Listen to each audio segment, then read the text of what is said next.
नमस्कार मित्रों, जैसा कि आप सभी लोग जानते हैं, भारत एक लोकतांत्रिक देश है।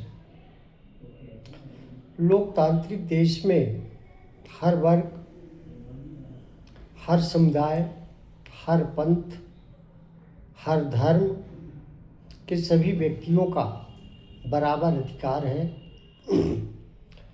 हर आदमी अपने अनुसार अपने धर्म का पालन कर सकता है,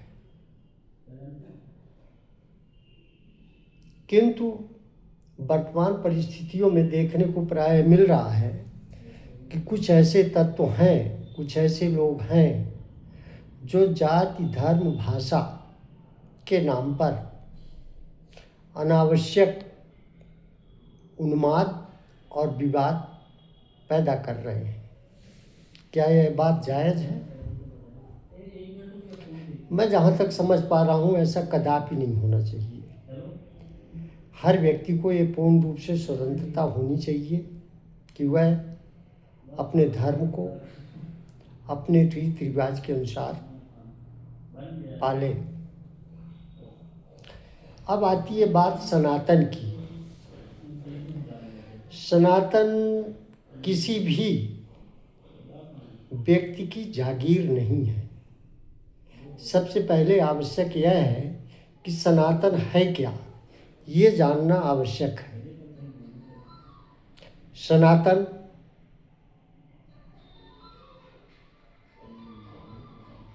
को किससे खतरा है? सनातन को न कभी किसी से खतरा था और न कभी खतरा हो सकता। सनातन को खतरा पैदा कर सकता है सिर्फ वो व्यक्ति जो पहाड़ों को, नदियों को, सूर्य को और अपने गलत तरीके से पॉल्यूशन फैलाने का काम करता है। वही व्यक्ति सनातन को नुकसान पहुंचा सकता है। सनातन यह धरती है, सनातन आसमान है, सनातन वायु है, सनातन सूर्य है। ऐसा कौन सा धर्म या जाति का व्यक्ति है जो सनातन का उपयोग उपभोग नहीं करता? मैं सनातनी हूँ, सनातन को मानता हूँ और सनातन की रक्षा करने के प्रति मैं दृढ़ संकल्पित हूँ। इसलिए मेरा मानना है कि सनातन को ना किसी के रक्षा की ज़रूरत है और न सनातन का कोई ठेकेदार बन सकता है। प्रकृति सनातन है और प्रकृति अपना संतुलन खुद बना लेती है। आप खुद सोचिए कि अगर प्रकृति के साथ छेड़खानी करेंगे, प्रकृति को नुकसान पहुंचाने का प्रयास करेंगे, तो चाहे वो किसी भी जाति, धर्म, भाषा का व्यक्ति हो, क्या प्रकृति के प्रकोप से बच पाएगा? कदापि नहीं। इसलिए मेरा आप सबसे अनुरोध है कि जंगल, पहाड़, नदी, जल, वायु, इनको शुद्ध रखने के लिए हम जितना अच्छा यथार्थ प्रयास करेंगे, उतना ही हम अच्छे सनातनी हो सकते हैं। मेरा आप सबसे यही अनुरोध है कि सनातनी बनिए, किसी धर्म के विरोधी नहीं।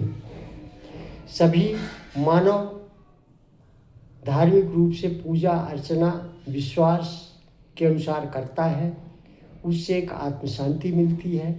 अपने आराध्य को मानता है, जो जिस तरीके से मानता है उसको उस तरीके से मानने दिया जाए। न किसी को रोका जाना चाहिए और न किसी के धर्म की आलोचना करना चाहिए। हिंदू कभी भी नास्तिक नहीं था और न कभी भी नास्तिक हो सकता। अगर हिंदू विरोधी कोई है तो वह है जो व्यक्ति किसी अन्य धर्मों की आलोचना करता है। हिंदू विरोधी वह है जो किसी व्यक्ति को नुकसान पहुंचाता है। हिंदू धर्म में हिंसा का स्थान कहीं नहीं है, और खासकर सनातन में। हाँ, ये बात बिल्कुल उठती है कि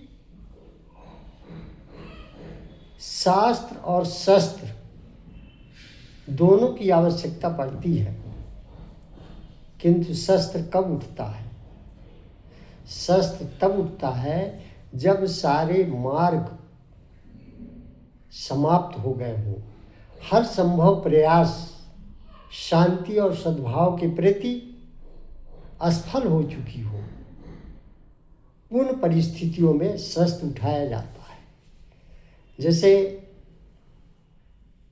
महाभारत का युद्ध हुआ। महाभारत का युद्ध क्यों हुआ? उसके पीछे कारण क्या था?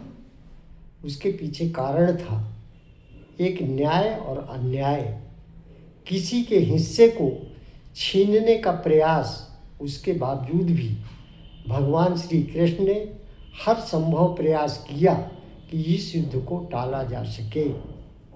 यहाँ तक कि भगवान ने कहा कि हमें आप अपनी पूरी धरती अपने पास रखिए, नहीं चाहिए, आप पांडवों को सिर्फ 5 गांव दे दीजिए।